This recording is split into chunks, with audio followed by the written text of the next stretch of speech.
إن الحمد لله نحمده ونستعينه ونستغفره ونعوذ بالله من شرور أنفسنا ومن سيئات أعمالنا.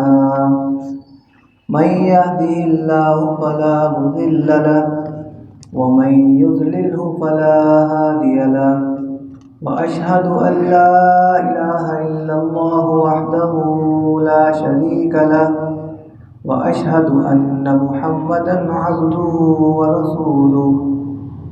أما بعد فإن خير الحديث كتاب الله وخير الهدي هدي محمد صلى الله عليه وسلم وشر الأمور محدثاتها وكل محدثة بدعة وكل بدعة ضلالة وكل ضلالة في النار. قال الله تبارك وتعالى في القرآن المجيد: قل يا أيها الذين هادوا إن زعمتم أنكم أولياء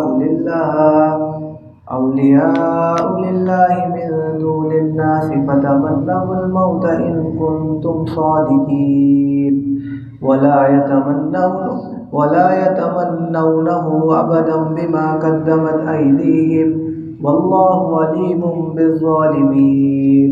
قل إن الموت الذي تفرون منه فإنه ملاقيكم ثم تردون إلى عالم الغيب والشهادة وينبئكم بما كنتم تعملون. تمام تعریفیں اللہ تبارک و تعالیٰ کے لیے اور بے حد درود و سلام ہو آپ صلی اللہ علیہ وآلہ وسلم کی ذات بابرکت کے اوپر. میں نے آپ کے سامنے سورہ کہف کا موضوع شروع کیا اور 2 رکوع جو ہے وہ تفصیل کے ساتھ آپ کے سامنے بیان کیے. اس کے بعد رکوع نمبر 3 کی آیت نمبر 1 بھی میں نے آپ کے سامنے بیان کی اور اس کی تفصیل میں نے آپ کے سامنے رکھی تھی. آج میں اپنے موضوع پہ بات نہیں کروں گا. آج میں آپ کے سامنے یہودیوں کا تعارف کرواؤں گا کہ یہودی کون ہے، ان کی تاریخ کیا ہے. آئے سب سے پہلے آپ کو شروع کرتے ہیں حضرت ابراہیم علیہ السلام. ان کے 2 بیٹے تھے، حضرت اسحاق علیہ السلام اور حضرت اسماعیل علیہ السلام.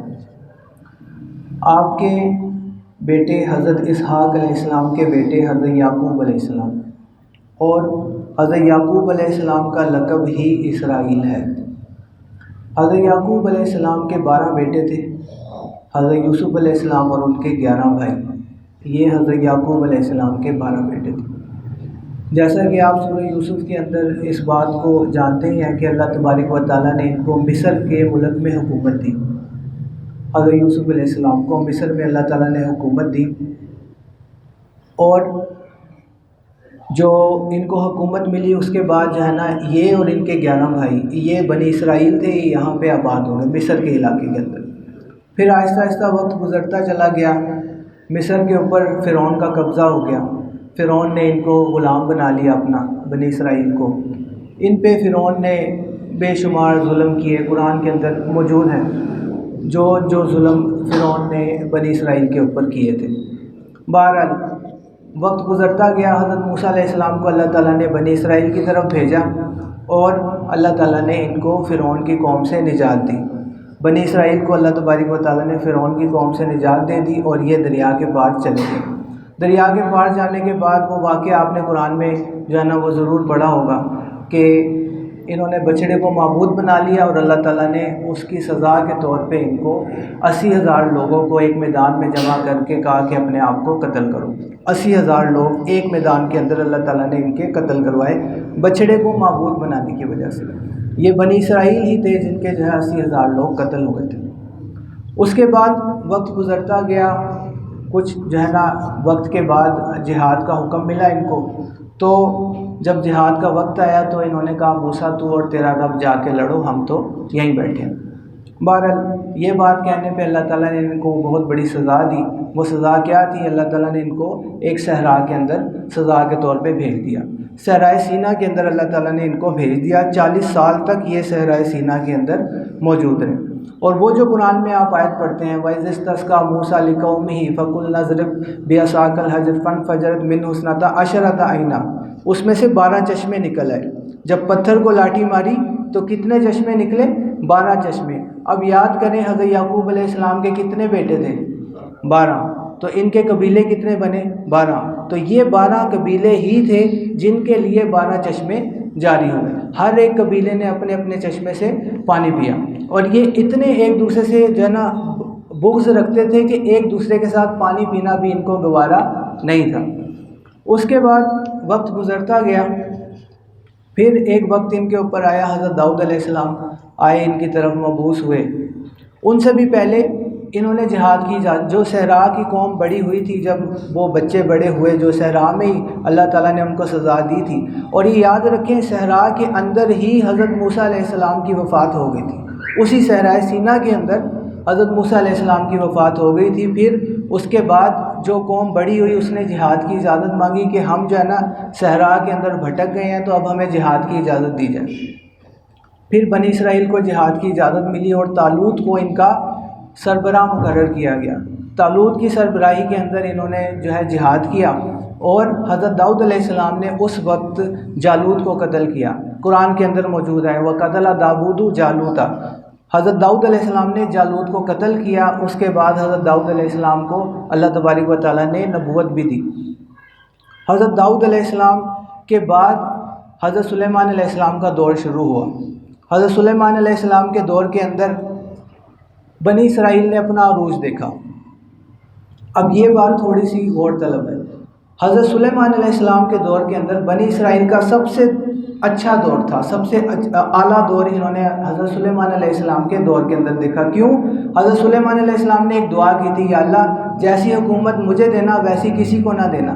تو حضرت سلیمان علیہ السلام کو جو حکومت ملی وہ اس سے پہلے کسی کو نہیں ملی تھی، اور قیامت تک کسی کو ملے گی بھی نہیں۔ حضرت سلیمان علیہ السلام کی حکومت پانی پہ بھی تھی، ہواؤں پہ بھی تھی، جنوں پہ بھی تھی، انسانوں پہ بھی تھی، پرندوں پہ بھی تھی، ہر چیز پہ تقریباً اللہ تعالیٰ نے ان کو حکومت دی۔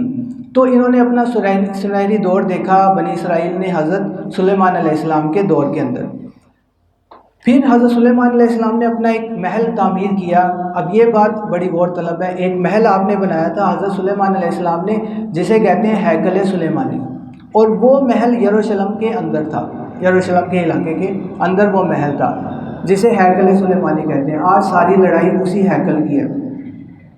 بہرحال وہ ہیکل تعمیر ہوا، انہوں نے اپنا جو ہے وہ عروج دیکھا۔ اس کے بعد آہستہ آہستہ حضرت سلیمان علیہ السلام کے بعد پھر دوبارہ زوال کی طرف چلے گئے۔ پھر قرآن کے اندر جو ہے نا ان کے مختلف مقامات کے اندر قرآن میں اللہ تعالیٰ نے ان کے لیے باتیں بتائی ہیں۔ مثال کے طور پہ بندر اور خنزیر بھی یہی قوم بنی تھی۔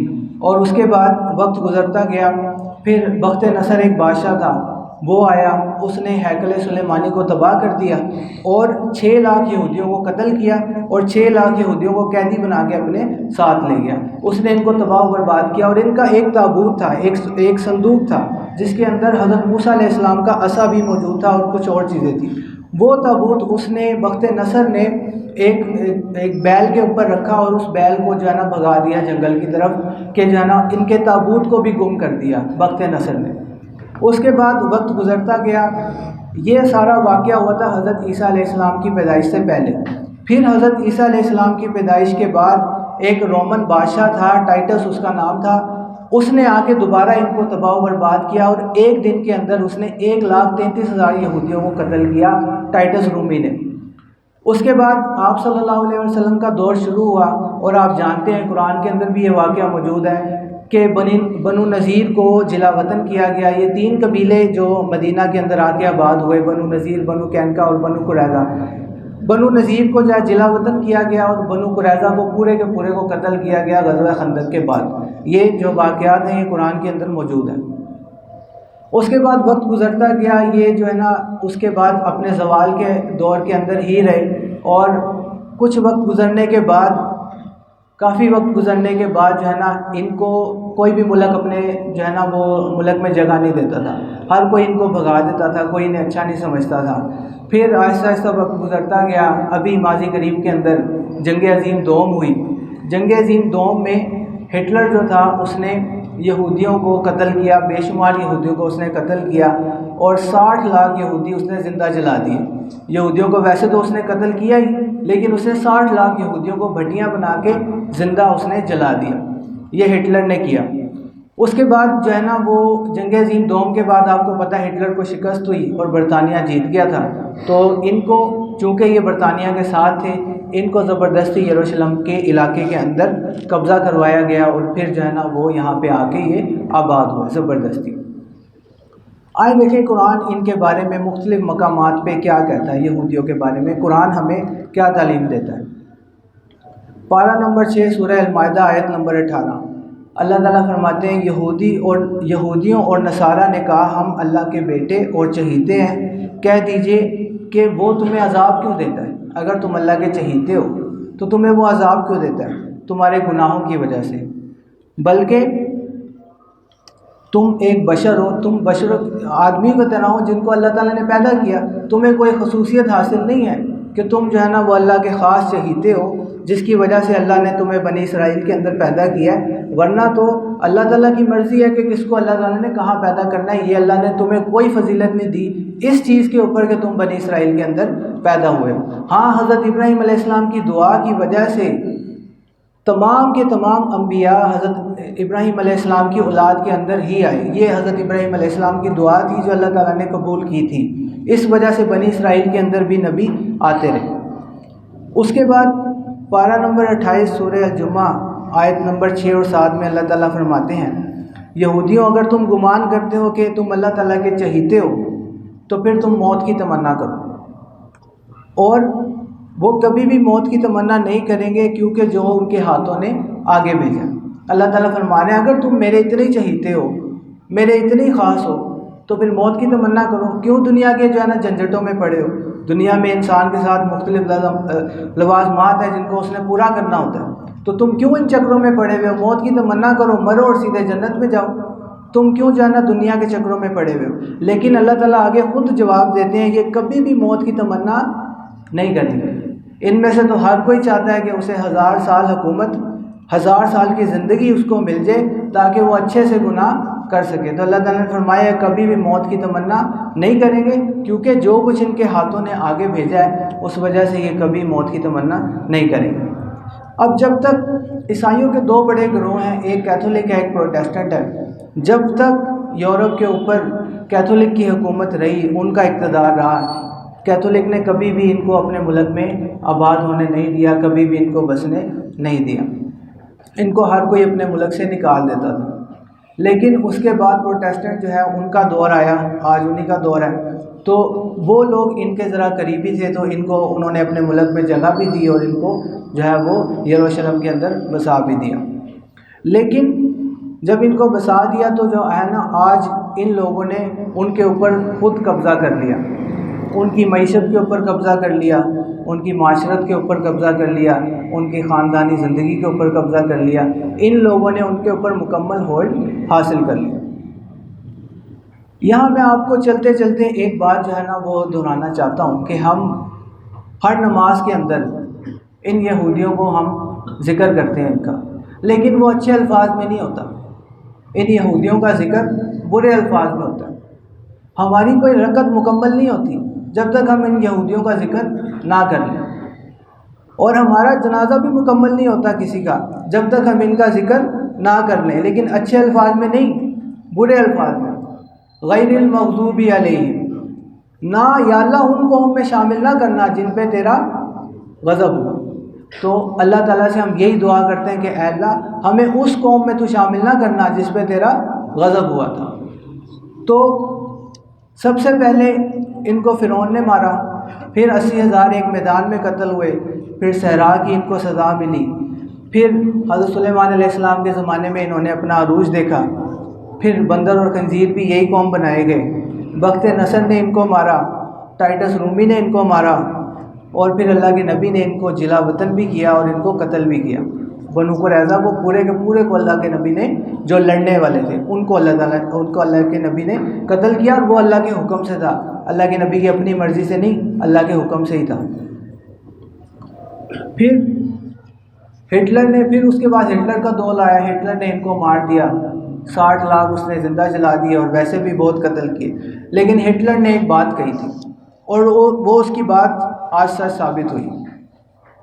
ہٹلر نے کہا تھا تاریخ مجھے ظالم کہے گی، تاریخ مجھے قاتل کہے گی، لیکن میں نے 90% یہودیوں کو مار دیا اور 10% کو چھوڑ کے جا رہا ہوں۔ 90% کو میں نے قتل کیا ہے اور 10% کو میں چھوڑ کے جا رہا ہوں۔ یہ 10% دنیا کو بتائیں گے کہ ہٹلر نے جو کیا وہ صحیح کیا تھا۔ یہی 10% دنیا کو یہ ضرور بتائیں گے کہ ہٹلر نے جو کیا تھا وہ صحیح کیا تھا۔ آج وہ 10% دنیا کو واقعی بتا رہے ہیں کہ جو ہٹلر نے کیا تھا وہ صحیح کیا تھا۔ بہرحال آج یہ حالت ہے کہ آج یہ لوگ یروشلم کے اندر جمع ہو چکے، لیکن ایک حدیث کے مطابق یہ اپنی قتل گاہ کے اندر جمع ہو چکے۔ یروشلم ان کی قتل گاہ بن جائے گا، لیکن وہ کب ہوگا یہ اللہ تبارک و تعالیٰ کے علم میں ہے۔ وہ حدیث صحیح مسلم حدیث نمبر 7339، قیامت قائم نہیں ہوگی جب تک مسلمان یہودیوں سے جنگ نہیں کریں گے۔ مسلمان یہودیوں سے جنگ کریں گے اور ان کے ہر ایک یہودی کو وہ قتل کریں گے، اور اگر کوئی یہودی کسی درخت یا دیوار یا پتھر کے پیچھے چھپا ہوگا تو وہ درخت، دیوار یا پتھر وہ بول کے کہے گا کہ اے مسلمان آگے بڑھ، اس یہودی کو قتل کر دے، یہ میرے پیچھے چھپا ہوا ہے۔ سوائے غرقد کے درخت کے، غرقد کا درخت نہیں بتائے گا کہ میرے پیچھے یہودی چھپا ہے، وہ ان کو پناہ دے گا۔ اس کے علاوہ سب جو ہے نا، ہر چیز وہ بول کے کہے گی کہ میرے پیچھے یہودی چھپا ہوا ہے، اس کو قتل کر دے۔ لیکن یہ کب ہوگا؟ یہ ہوگا جب حضرت عیسیٰ علیہ السلام آ جائیں گے۔ یہ حضرت عیسیٰ علیہ السلام کے آنے کے بعد ہوگا، اس سے پہلے یہ نہیں ہوگا۔ اس سے پہلے کیا؟ اس سے پہلے اللہ تعالیٰ نے ان کو اقتدار دیا ہے، اللہ تعالیٰ نے ان کو حکومت دی ہے، لیکن حکومت دینے کے بعد انہوں نے کیا کیا وہ سب کے سامنے۔ پوری دنیا کے اندر اگر فساد کو دیکھا جائے تو آپ کو ان کی کڑیاں جو ہیں وہ یہودیوں سے ہی جا کے ملیں گی۔ پوری دنیا کے اندر سود کو کس نے پھیلایا؟ آپ کڑیاں ملاتے جائیں، آخر میں جا کے یہ یہودی نکلیں گے۔ پوری دنیا کے اندر شراب کو کس نے پھیلایا؟ کڑیاں ملاتے جائیں، آخر میں جا کے یہ یہودی ملیں گے۔ پوری دنیا کے اندر سور کے گوشت کو کس نے پھیلایا؟ کڑیاں ملاتے جائیں، آخر میں جا کے یہ یہودی ملیں گے آپ کو۔ پوری دنیا کے اندر فحاشی اور عریانی کو کس نے اتنا عام کیا؟ آپ کڑیاں ملاتے جائیں، پیچھے جائیں گے یہ یہودی ہی ملیں گے آپ کو۔ بہرحال یہ لوگ حدیث کے مطابق آج اپنی قتل گاہ میں اکٹھے ہو چکے، یہ ان کی قتل گاہ بنے گی۔ اب میں آپ کو یاد کرواتا ہوں کہ میں نے شروع میں آپ سے عرض کیا تھا کہ حضرت سلیمان علیہ السلام کے دور میں انہوں نے اپنا عروج دیکھا ہے۔ حضرت سلیمان علیہ السلام کی حکومت ہوا پر بھی، پانی پر بھی، پرندوں پر بھی، جنوں پہ بھی، انسانوں پہ بھی، ہر چیز پہ اللہ تعالیٰ نے ان کو تقریباً حکومت دی تھی۔ انہوں نے اپنا عروج دیکھا، اس عروج کے اندر حضرت سلیمان علیہ السلام کا ایک محل تھا، اور وہ محل کہاں تھا؟ یروشلم کے اندر۔ اس محل کو کیا کہتے ہیں؟ ہیکل سلیمانی۔ آج یہ جو یہودی یروشلم کے اندر جمع ہے، یہ کس لیے جمع ہے؟ یہ اس ہیکل کو دوبارہ بنانا چاہتے ہیں۔ وہ جو ہیکل حضرت سلیمان علیہ السلام کا محل تھا، وہ جو دور انہوں نے اپنے عروج کا دور دیکھا، جس دور کے اندر ہواؤں پہ، پرندوں پہ، جنوں پہ، انسانوں پہ، پانی پہ، ہر چیز پہ ان کی حکومت تھی، یہ اسی دور کو واپس لانا چاہتے ہیں ہیکل بنا کے۔ لیکن ہیکل یہ کیوں نہیں بنا رہے؟ یہ کب بنائیں گے ہیکل؟ یہ دجال کا انتظار کر رہے ہیں۔ یہ اپنا مسیحا ان کی کتابوں میں لکھا ہوا ہے کہ ایک ان کا مسیحا آئے گا جو کہ ان کو پوری دنیا کے اوپر حکومت کروائے گا، اور یہ بات ہے بھی حقیقت۔ وہ مسیحا بن کے آئے گا ان کے لیے اور ان کو پوری دنیا کے اوپر حکومت کروائے گا، اور وہ کون ہے؟ دجال۔ یہ اس کا انتظار کر رہے ہیں۔ تو یہ یروشلم کے اندر اسی لیے جمع ہے کہ جب دجال آئے گا تو ہمیں پوری دنیا کے اوپر حکومت مل جائے گی۔ یہ آج اسی لیے ادھر جمع ہے، لیکن حقیقت میں یہ اپنی قتل گاہ کے اندر جمع ہو چکے۔ اب موجودہ جو حالات ہیں اس میں ہماری کچھ ذمہ داریاں بنتی ہیں جن کو ہمیں پورا کرنا چاہیے۔ جو ہمارے مسلمان بھائیوں کے اوپر ظلم ہے اس میں ہماری کچھ ذمہ داری بنتی ہے جس کو ہمیں پورا کرنا ہے۔ سب سے پہلی چیز کہ ہماری ذمہ داری یہ ہے کہ ہم اللہ تعالیٰ سے دعا کریں۔ اجتماعی دعا بھی ہونی چاہیے، انفرادی دعا بھی ہونی چاہیے، اور دعا کی قبولیت کا وقت جو ہے جو بہترین ہے اس میں یہ دعا ہونی چاہیے۔ لوگوں کو دکھانے کے لیے اجتماعی دعا سے بہتر ہے کہ انسان انفرادی دعا ان کے لیے کرے، کیونکہ جب انفرادی طور پہ انسان بیٹھتا ہے تو وہ دل سے اس کے لیے دعا نکلتی ہے، دل کی گہرائیوں سے دعا جو ہے وہ نکلتی ہے۔ تو انفرادی طور پہ دعا ان کا حق ہے کہ ہم ان کے لیے کریں، سب سے پہلا حق تو یہ ہے۔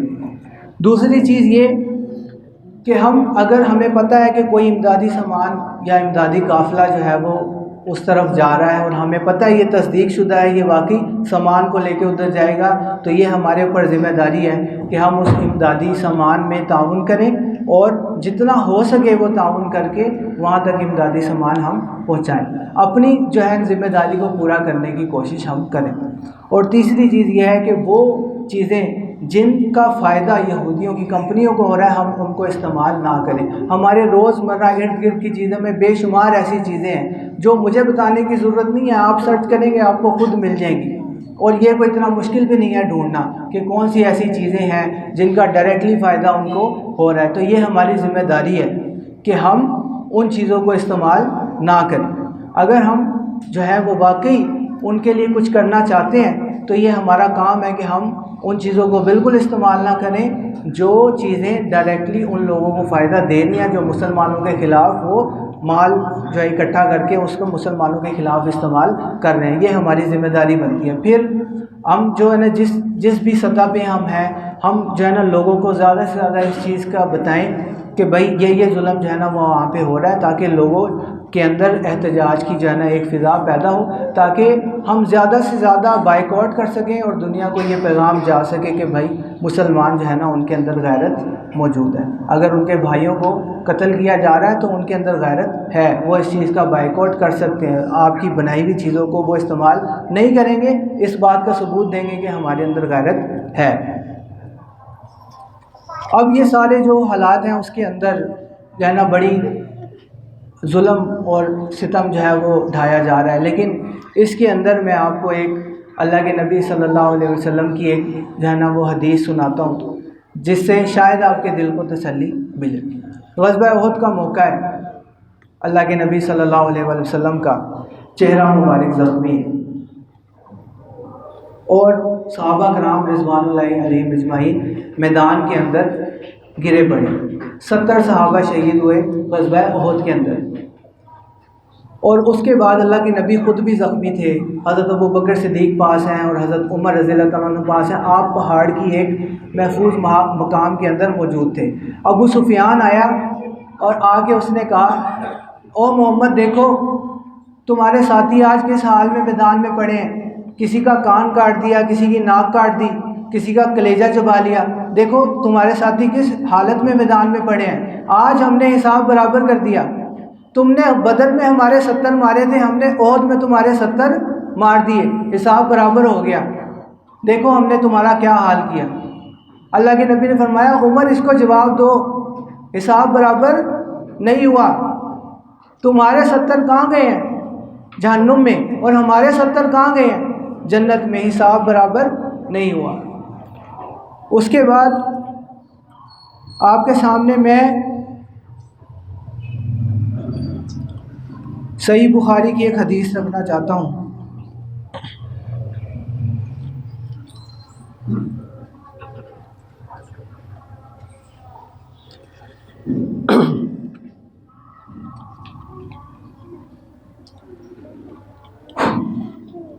صحیح بخاری حدیث نمبر 3359۔ میں آپ کے سامنے ایک واقعہ نقل کرنا چاہتا ہوں کہ حضرت ابراہیم علیہ السلام کو جب آگ میں پھینکا گیا تو ایک چھپکلی تھی جو کہ آگ پہ پھونکے مارتی تھی تاکہ آگ بھڑک جائے، زیادہ ہو جائے۔ حالانکہ چھپکلی کی پھونکے مارنے سے آگ نے بڑھنا نہیں تھا، لیکن وہ پھونکے مارتی تھی کہ آگ بڑھ جائے۔ تو کچھ ایک ضعیف روایت کے مطابق کچھ پرندے تھے جو اپنے منہ میں پانی لے کے آ رہے تھے آگ کو بجھانے کے لیے، لیکن چھپکلی تھی جو کہ آگ میں پھونکے مار رہی تھی اس آگ کو بڑھانے کے لیے۔ آج حضرت ابراہیم علیہ السلام کو گزرے ہوئے کتنا عرصہ گزرا؟ 4000 سال سے زیادہ ہو چکا۔ اس واقعے کو ہوئے ہوئے چار ہزار سال سے زیادہ کا وقت گزر چکا اور وہ واقعہ 4000 سال پہلے ہوا تھا. لیکن آئے میں آپ کو ایک حدیث سناتا ہوں. اس حدیث سے آپ کو پتہ چلے گا کہ کردار کتنی اہمیت، کسی انسان کا کردار کتنی اہمیت رکھتا ہے. صحیح بخاری حدیث نمبر 3359. نبی کریم صلی اللہ علیہ وسلم نے ہمیں چھپکلی کو مارنے کا حکم دیا کیونکہ وہ حضرت ابراہیم علیہ السلام کی آگ پہ پھونکے مار رہی تھی. حالانکہ اس کی پھونکے مارنے سے آگ نے بڑھنا نہیں تھا، اور اگر کوئی پرندہ اپنے منہ میں پانی لا رہا تھا اس کے پانی لانے سے آگ نے بجھنا نہیں تھا. لیکن یہ ایک کردار ہے جو انسان کا ہوتا ہے. آج ہمارا کیا کردار ہے؟ ہمیں اپنے کردار کو دیکھنا ہے. اصل میں ہم کچھ نہیں کر سکتے ان کے لیے، لیکن جو کر سکتے ہیں افسوس کی بات یہ ہے کہ ہم وہ بھی نہیں کر رہے. ہم ان کے لیے دعا کر سکتے ہیں، ہم امدادی قافلہ کوئی جا رہا ہو اس میں ہم اپنا حصہ ڈال سکتے ہیں، اور ہم ان چیزوں کو استعمال نہ کریں کہ جن کا فائدہ استعمال کر کے وہ ہمارے مسلمانوں پہ ظلم و ستم کرتے ہیں. جو ہم کر سکتے ہیں ہم وہ بھی نہیں کر رہے. افسوس کی بات یہ ہے آج 4000 سال کا عرصہ گزر گیا، لیکن چھپکلی کا کردار آج بھی حدیث کے اندر موجود ہے. تو انسان کا کردار یاد رہتا ہے. یہ وقت گزر جائے گا، آج وقت مشکل ہے، آزمائش کا وقت ہے، یہ گزر جائے گا، لیکن کردار یاد رہ جائے گا کہ میرا اور آپ کا کیا کردار ہے. وقت گزر جائے گا، وقت وہ بھی گزر گیا. حضرت ابراہیم علیہ السلام کا وقت گزر گیا، آگ ٹھنڈی ہو گئی تھی اللہ کے حکم سے، یہ وقت بھی گزر جائے گا، لیکن ہمارا صرف کردار باقی رہ جائے گا کہ ہمارا کردار ہے کیا، ہماری اوقات ہے کیا. اللہ تعالیٰ سے دعا ہے اللہ تعالیٰ ہمیں ایمان کی غیرت نصیب فرمائے. اقول قولی ھذا استغفر اللہ لی ولکم.